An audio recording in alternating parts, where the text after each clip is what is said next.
we discussed Lagrange's mean value theorem yesterday and also saw some of the consequences, and towards the end I said that we shall be discussing one more mean value theorem, and namely Cauchy's mean value theorem. So let us see the statement of that.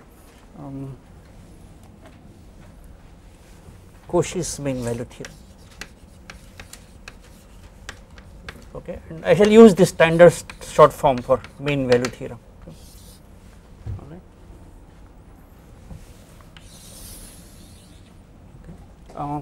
Main difference is in case of Lagrange's mean value theorem you deal with only one function, whereas in Cauchy's mean value theorem you deal with two functions. Okay. So we shall begin with two functions. Suppose f and g, these are two functions from AB to R, are continuous. Again the assumptions are similar, continuous in this closed interval AB and differentiable in open interval AB. Okay. Then there exists a number C in AB such that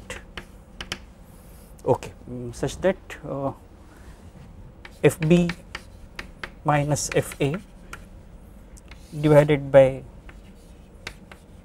GB minus GA, that is equal to F prime C divided by G prime C.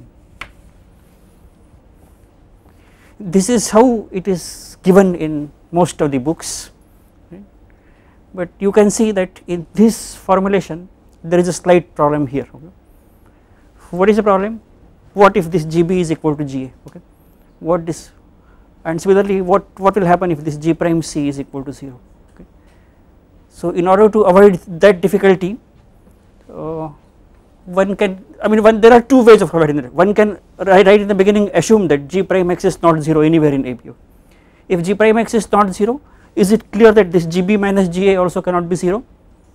Right? That follows from Rolle's theorem. Okay. Because if GB were equal to GA, then at some point see G prime x would become 0. So okay.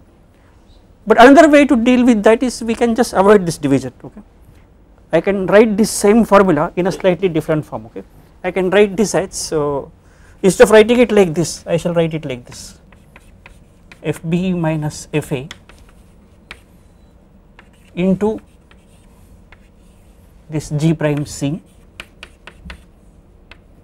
that is equal to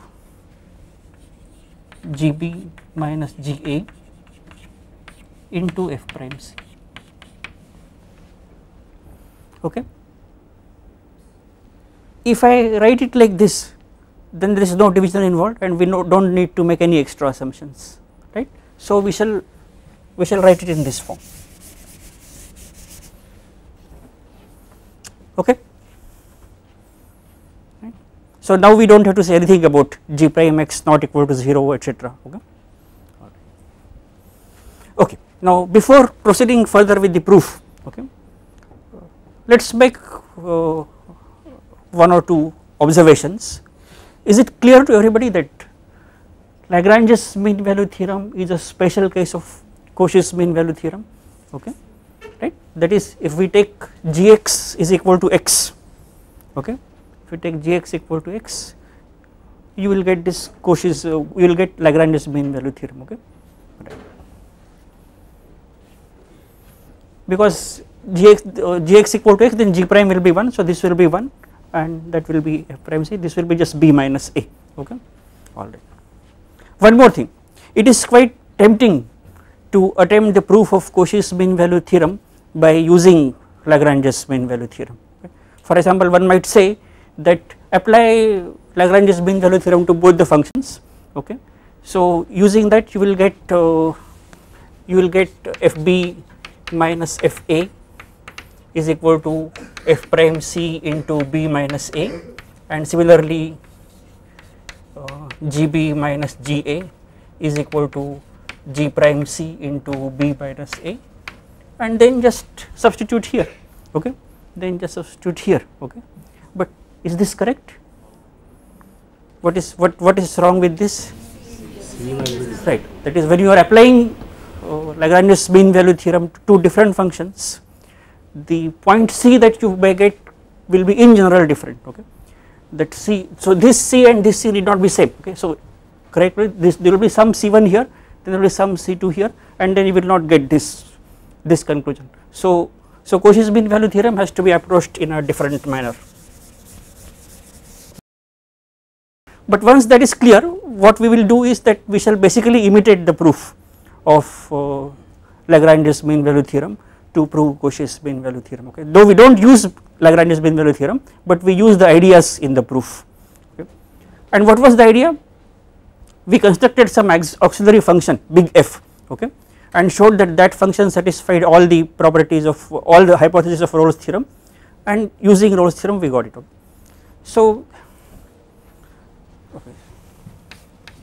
So we do the same thing here, okay.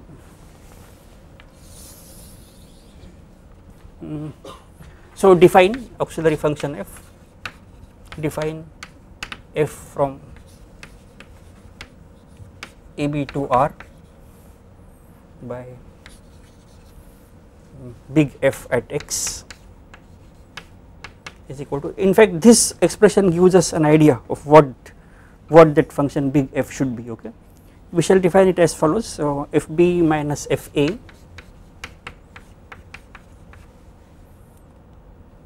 multiplied by Gx minus GB minus GA multiplied by Fx.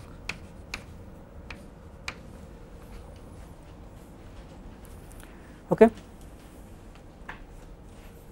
And suppose we show that this function satisfy all the hypotheses of Rolle's theorem, then by Rolle's theorem we will say that there exists some C such that this big F prime at C is equal to 0. Okay.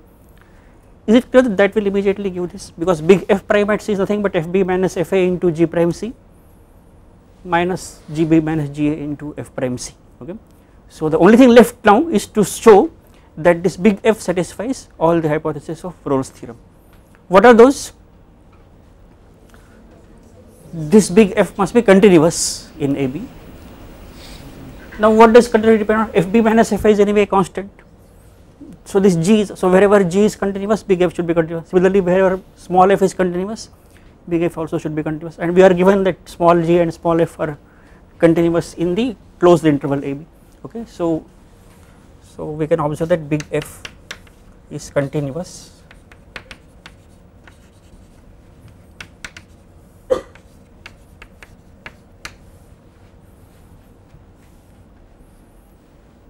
next is differentiability. Again the same argument, because wherever small f, because only see this big F is some kind of a combination of small f and small g, okay. All other things coming into picture are just constants. So wherever small f and small g are differentiable, big F will also be differentiable, right, and that is the case in the open interval AB, that is small f and small g are differentiable in the open interval AB. So big F is also differentiable in open interval AB, okay. So what say big F is differentiable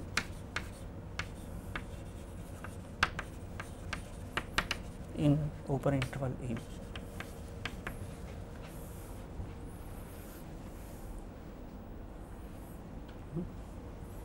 So the final step is hence by Rolle's theorem, we can say that hence by Rolle's theorem. Oh right, we again this is something I have forgotten yesterday also, okay. So we need to check the values of F at A and B, right, okay. So what is big F at A? Okay, so it is FB minus FA into GA minus GB minus GA into F of A. So what is that? This FA into GA will cancel with this GA into FA, right. So what will remain is FB GA minus GB FA, okay. Similarly look at big F at B.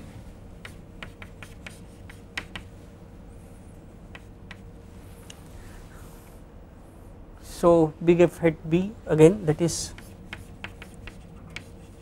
FB minus FA into GB minus GB minus GA into FB. So this time what happens? This FB GB will cancel with this GB FB. Okay, so what remains? Minus FA GB from here, minus FA GB from here,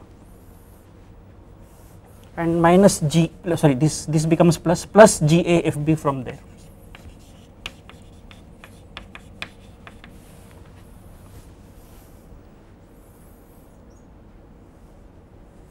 Okay, so is it same as this? Okay, so what we have is FB is equal to FA, that is big F at B is same as big F at A. Okay, so we have verified that assumption also, okay, right. So we can say that by Rolle's theorem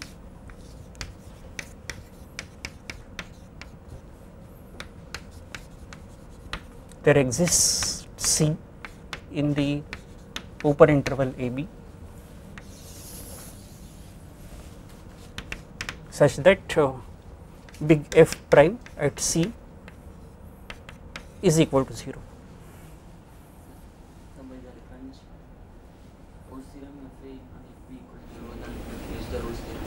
Okay, fine, you can say by Lagrange's theorem.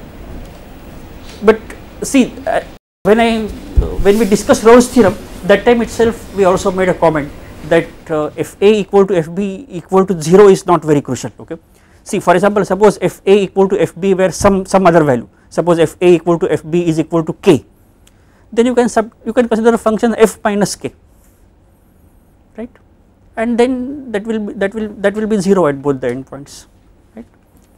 So all that really matters is that the values at A and B are the same. Okay, there is some convenience in taking them to be 0, but that is really not very crucial, okay, because adding and subtracting constants does not change the values of the derivatives. Right, instead of the function f, you can take the function f minus k, and the derivative of f minus k will be same as the derivative of f, right. Okay, so you can, but it is okay, I mean instead of Rolle's theorem, if you want you can say Lagrange's mean value theorem, that does not matter. Okay, alright. So what remains now? What is this f prime of C? So look at this. So at any point big F prime at x is nothing but this into G prime x minus this constant into F prime x. So in particular at the point C, this will be same as FB minus FA into G prime C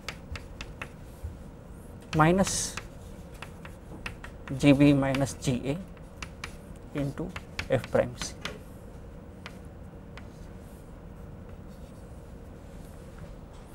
Okay, and saying that this is equal to 0, it is same as this equation here. Okay, that is the proof of Cauchy's mean value theorem. Then before going to the other problem which I mentioned yesterday, namely about the types of continuities of the derivatives, let me also discuss one more very frequent application of this Cauchy's mean value theorem, especially in the undergraduate calculus. Okay, you would have come across what is called indeterminate forms, okay, and forms like 0 by 0 or infinity by infinity, etc., etc. Okay, what are the issues involved there? That is, suppose you have functions like this, let us say you have functions like fx and gx, okay, and suppose you want to look at limit of this as x tends to a, okay. And suppose it so happens that fx also goes to 0 as x tends to a and gx also goes to 0 as x tends to a, okay. Then what can we say about fx by gx? Okay. See, usually this depends on, even though both these functions go to the same, go to 0, whether the limit of fx by gx exists or not depends on which goes to 0 faster, okay, right. For example, x also goes to 0 as x goes to 0, x square also goes to 0, but whether the limit will exist x by x square or x square by x, that depends on which one goes to 0 faster, okay. So in order to discuss that, one might want to discuss the rate of convergence and things like that, but we will not get into that, okay. These things are decided basically by the derivatives, okay, how fast a function goes to 0. So instead of, so what is done in this so called indeterminate form is that you look at this f prime x by g prime x, f prime x by g prime x, and suppose the limit of this exists as a finite real number, then the limit of this also exists, then the limit of this also exists, and that limit is same as whatever is the limit of this, okay. Suppose this limit is limit as x tends to a is equal to L, then this limit also exists and that is also same as L, okay. This is something you may have used quite often, okay, but without perhaps realizing that this really depends on Cauchy's mean value theorem. So let us just say a few things about that connection and then I will come back to the other problem, okay. So this is the, okay, this is usually called L'Hopital's rule.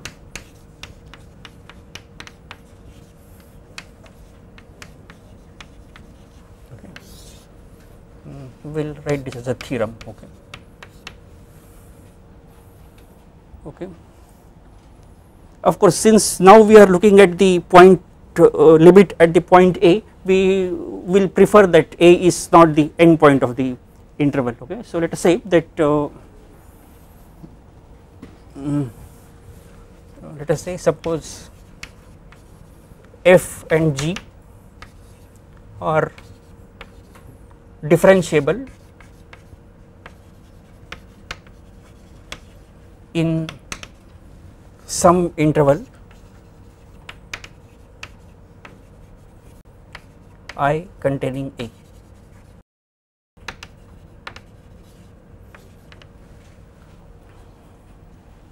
Actually, as you know, strictly speaking, when we talk of limits, the function need not be defined at that point A, still we can talk of limit of fx as x goes to A.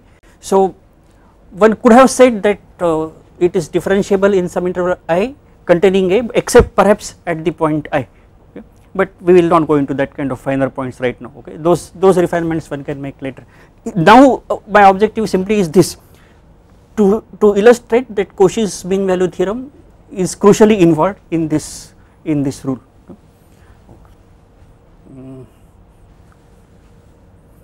Suppose further that limit of fx as x tends to A is 0 and limit of gx as x tends to A is also 0, okay. This is the so called indeterminate form 0 by 0, okay. This is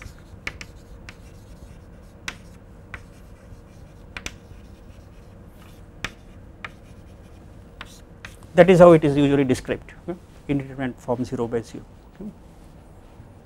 And limit of f prime x divided by g prime x as x tends to A is equal to L. Then the conclusion is that limit of fx by gx also exists, okay, and that limit is same as L, okay. Then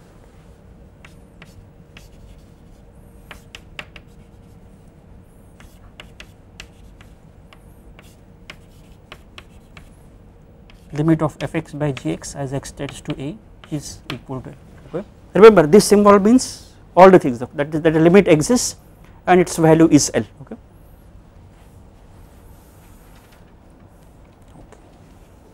Now let us see how one proves this and where exactly this Cauchy's mean value theorem comes into picture.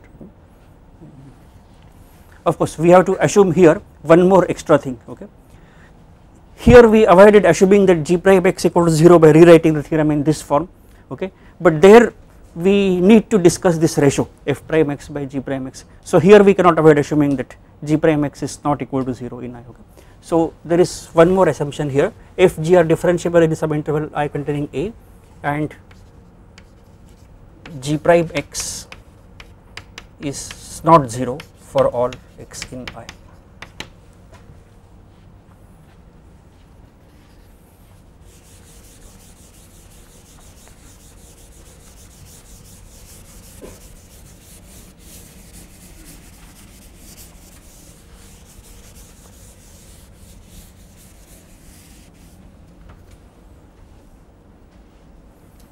Okay.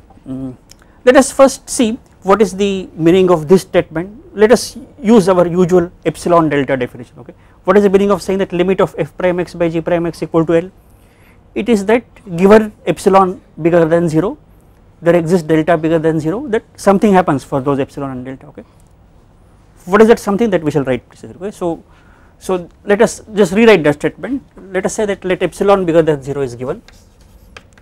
Let epsilon bigger than 0, then there exists delta bigger than 0 such that whenever mod x minus a is less than delta, okay, the difference between this should be less than epsilon. Okay. Difference between this should be less than epsilon, that is if mod x minus a is less than delta, then mod f prime x by G prime x minus L is less than epsilon. Okay. Only thing is, now I will make a slight change in the notation here. Instead of using this letter x, I will change it to C, because I want to use the mean value theorem and use the property of the C. Okay. So I will say that if mod C minus a is less than delta, then mod f prime C divided by G prime C minus L, that is less than epsilon. Okay. Now let us rewrite this statement. Okay. Saying that mod C minus a is less than delta, it is same as saying that C belongs to a minus delta to a plus delta. Okay. C belongs to a minus delta to a plus delta. Okay. And similarly this means, that is if, that is we can say, that is if C belongs to a minus delta to a plus delta, then this f prime C by G prime C lies between L minus epsilon to L plus epsilon. Okay. Then L minus epsilon less than f prime C by G prime C, this is less than L plus epsilon. Okay. And this should happen for all C in a minus delta to a plus delta. Okay. Now let us consider some points x and y in this interval a minus delta to a plus delta. Okay. Consider x y such that, okay, for the time being let me say a less than y less than x less than a plus delta. Okay. A less than y less than x less than a plus delta. Okay. And look at this ratio fx minus fy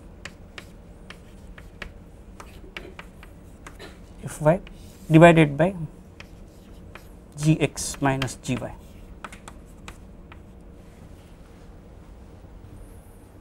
Okay. All right. Now we can say that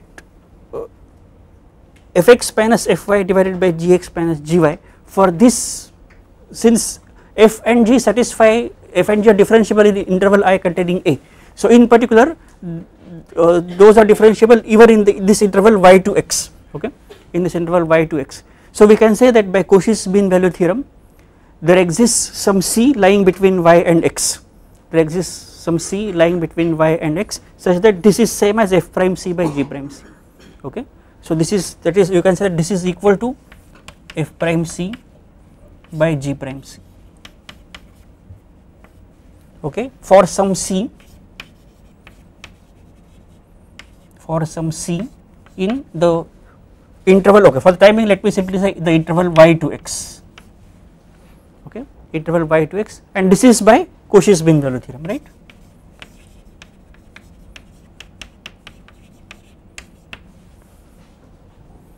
Okay,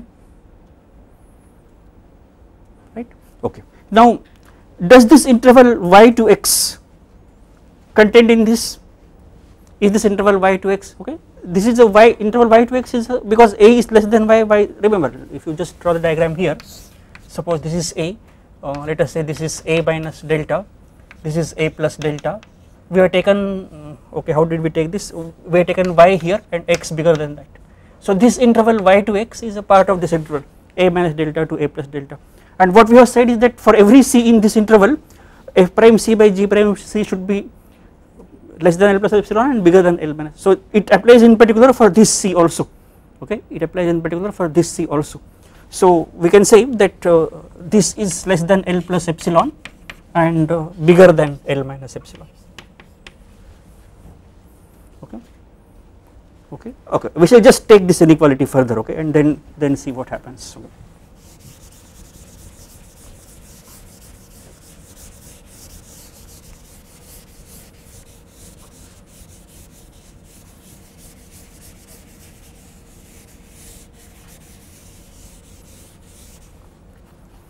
Okay, so what we have here, L minus epsilon less than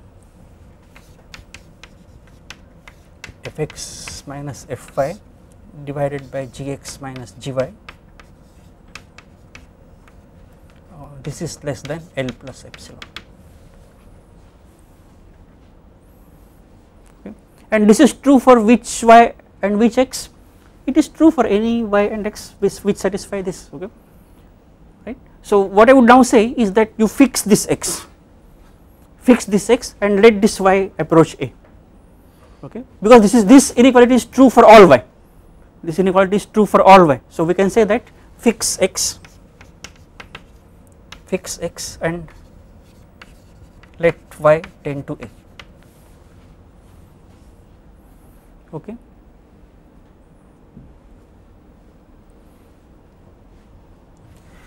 If y tends to a, what will happen to fy? Look at what we have assumed here, okay, okay. We have assumed that limit of f as x tends to a, f x as x is 0, okay. So whether you take it x or y, it does not matter here, okay, right.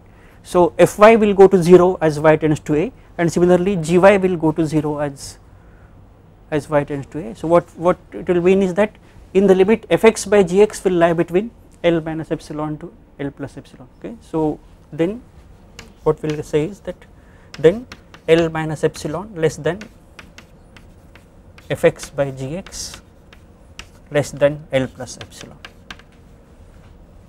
because these two numbers will become 0, okay. These two numbers will become 0, okay.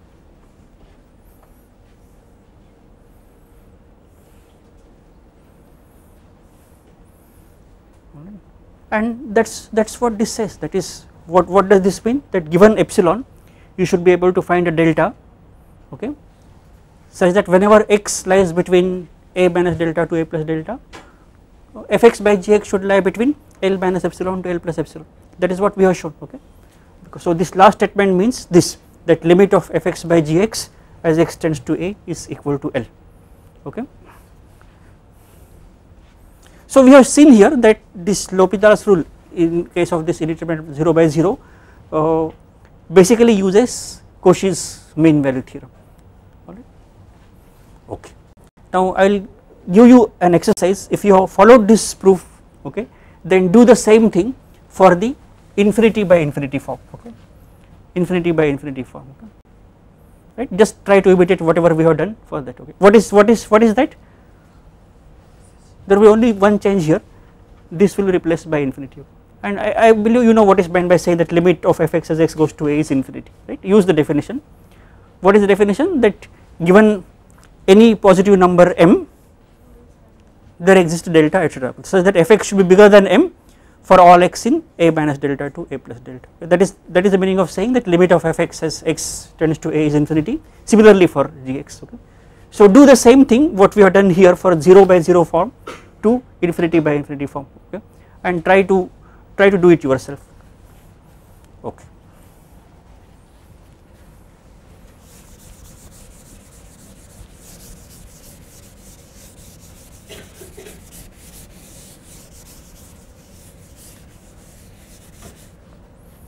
Now let us come to the consideration of the theorem which we have mentioned earlier, namely that we want to show that derivative of a function cannot have jump discontinuity, right. Okay.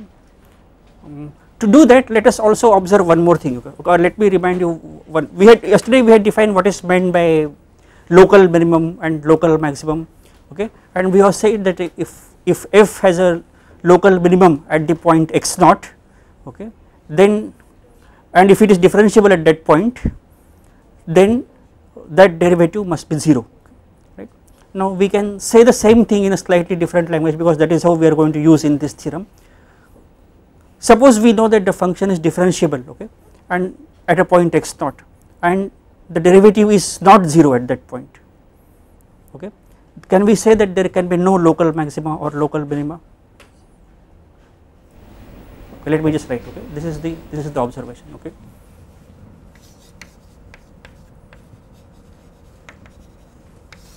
Suppose f is differentiable at x naught and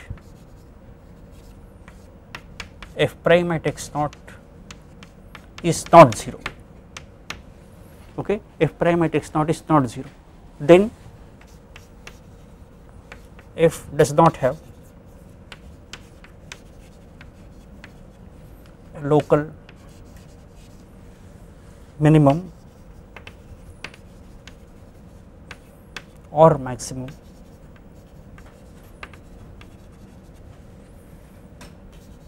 at x naught, okay. It is basically writing the same statement in a different language, right, because if f in fact did have a local minimum, then since it is differentiable, the value of the derivative should be 0. That is not the case, so it cannot have a local minimum. Similarly, it cannot have a local maximum, right. Okay. Then there is one more property that we shall recall. Perhaps you would have heard of this, what is called intermediate value property.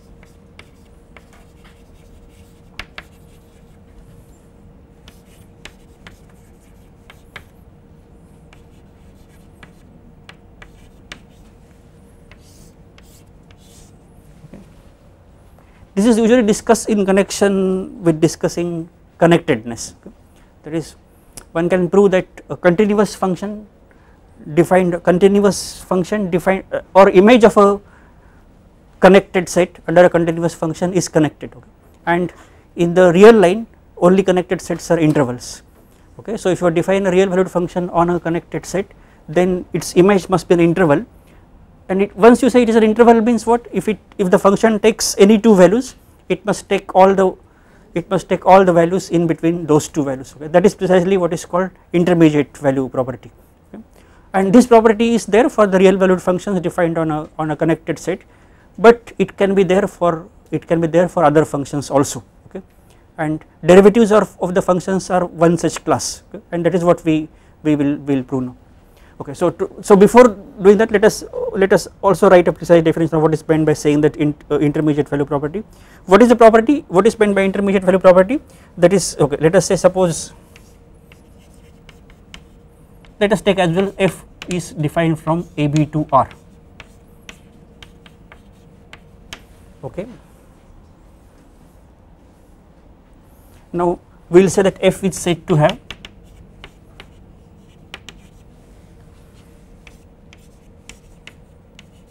this, okay, I will just write this as IVP, intermediate value property. If suppose you take any 2 points in xy, if for every xy in AB and let us say I will take any point, let us say the point gamma in the interval, okay, it depends on whether fx is smaller or fy is smaller, okay. Suppose fx is smaller, gamma is in the interval fx to fy, okay. Suppose gamma in fx to fy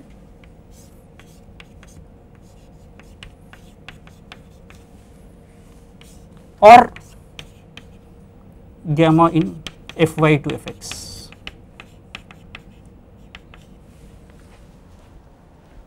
right. That is, what are the possibilities? See, what does this mean?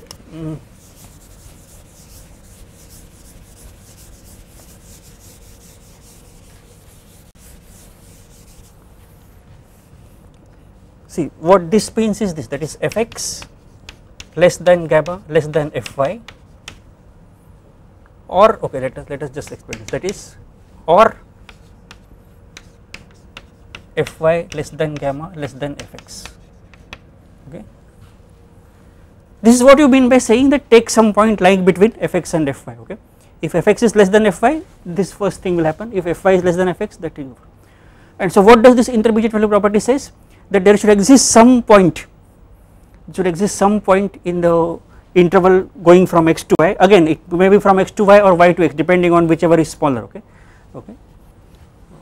So for every such point x, y and ab, there exists, let us say that point is z in x, y or yx depending on whichever is smaller, okay, depending on whichever, such that f of z is equal to this point gamma, f of z is equal to this value gamma. That is, if you take any two values, if you take any value lying between fx and fy, there exists a point z, that point z also lies between x and y, okay, that point z also lies between x and y. In fact, it cannot be x or y, so in fact one should write here open intervals, because here you have strict inequality, z cannot be x or z cannot be y, okay, right. So or open interval here also yx, such that f of z is equal to gamma, okay. Alright, so now what do we want to say? That if a function is differentiable, then it has intermediate value property, okay, alright. So that is the theorem.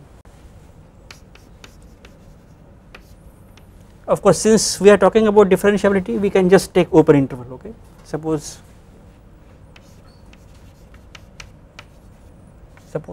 f from ab to r, that is I will take now open interval ab to r is differentiable in this open interval ab.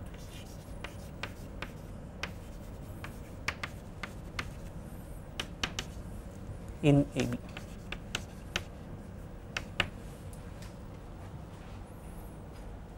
okay. Then f has intermediate value property, sorry not f prime has intermediate value property, okay.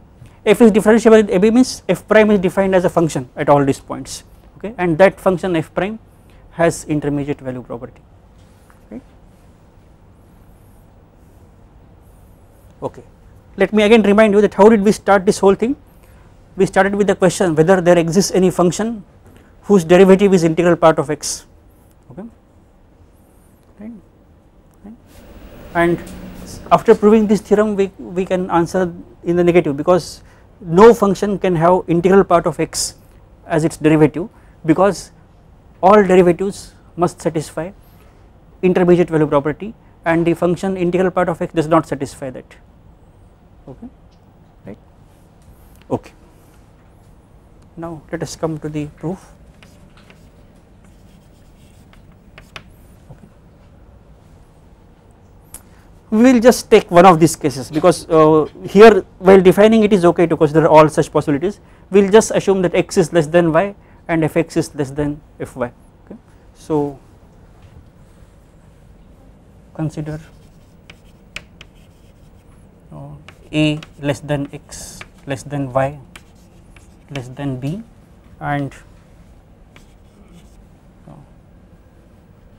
suppose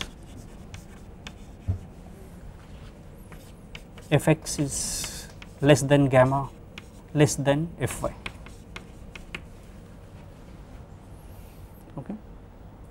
If we show in this particular case, the proofs for all the other cases will be similar. Okay. Right. X is less than y, fx is less than fy, then we can take similarly one can prove when fy is less than fx or y is less than x and things like that. Okay. All right.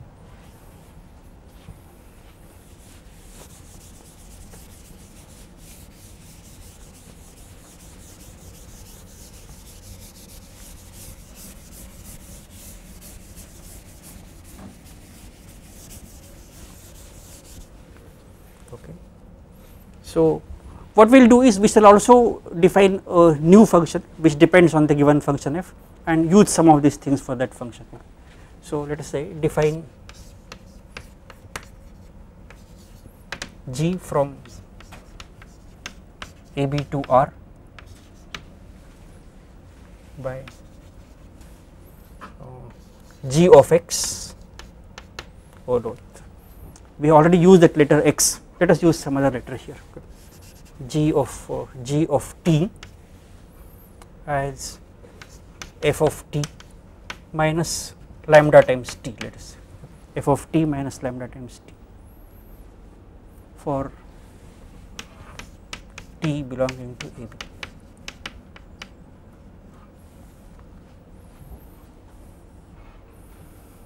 Okay.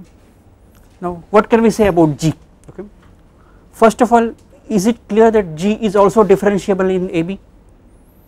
Okay. Because what is G? F is differentiable and lambda times t is also differentiable, in fact its derivative is lambda. Okay. So we can say that then G is differentiable in AB.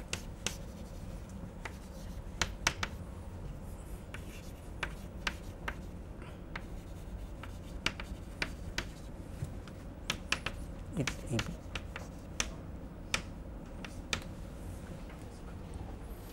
Okay.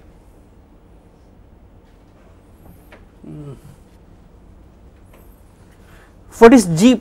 What is G prime at any point? G prime at t is nothing but f prime at t minus lambda, right? Okay, we can also say we can also record it also. G prime at t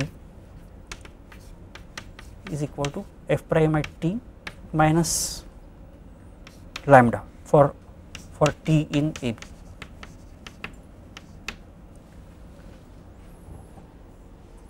Okay. And so what is G prime at x?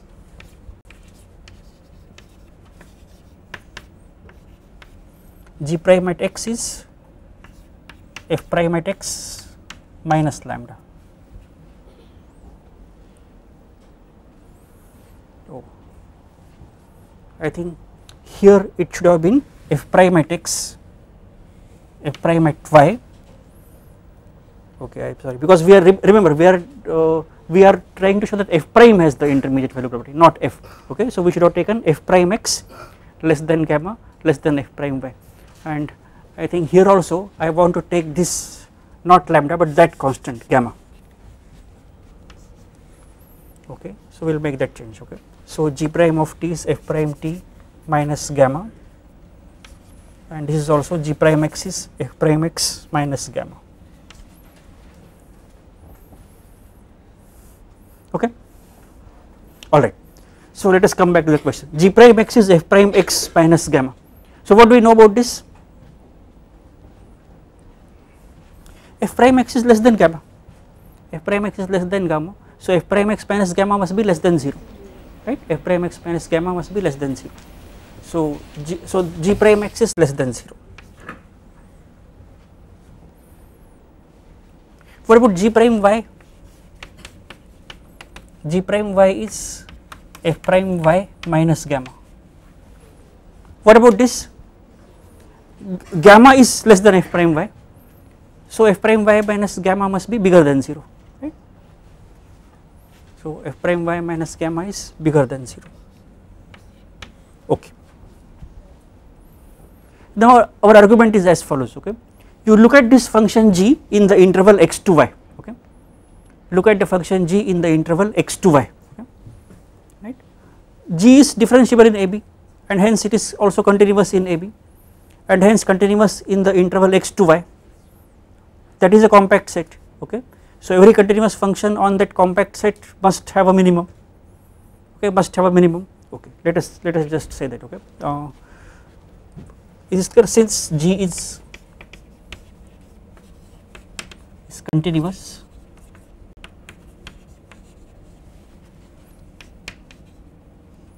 in xy, which is an interval contained in AB. Okay, and okay, this interval is, this set is not compact, but this is. Okay, this set is not compact, but this is. So G, when you look at G defined on this interval, it has a minimum. Okay, it has a minimum. Okay, so one can say that suppose I call that minimum as Z. Okay, there exists Z in xy such that f has, I will simply say f has a local minimum at Z.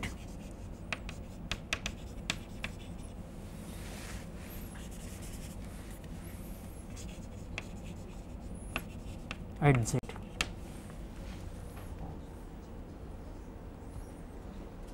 Now there is only one question, okay, whether this Z is an interior point of xy or one of the endpoints.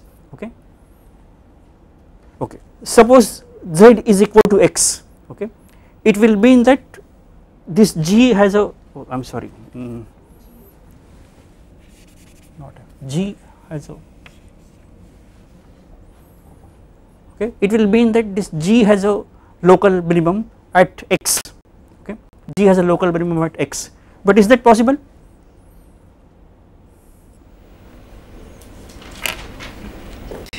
Look at what we know about G prime x. Less than G prime x is less than 0, and that is how we started with an observation. Okay, if a function is differentiable and if its derivative is not 0, then it cannot have a local maximum or a local minimum. Okay? So that means since we know that G prime is strictly less than 0, right? So it is not 0, so G cannot have a local minimum at x. Similarly, it cannot have a local minimum at y, because G prime y is strictly bigger than 0. Okay, right? So what does this mean? It means that this point Z must be an interior point. Okay, right? Okay, so let us say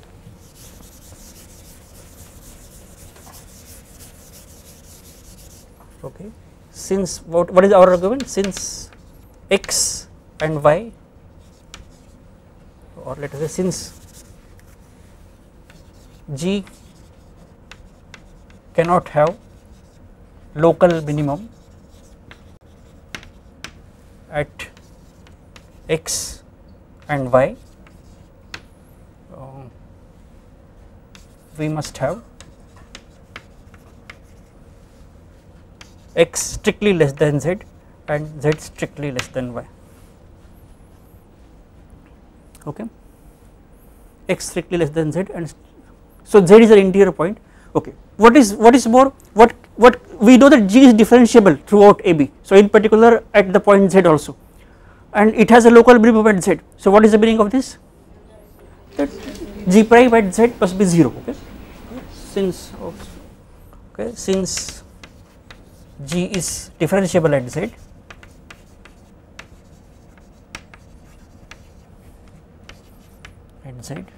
and has a local minimum at Z,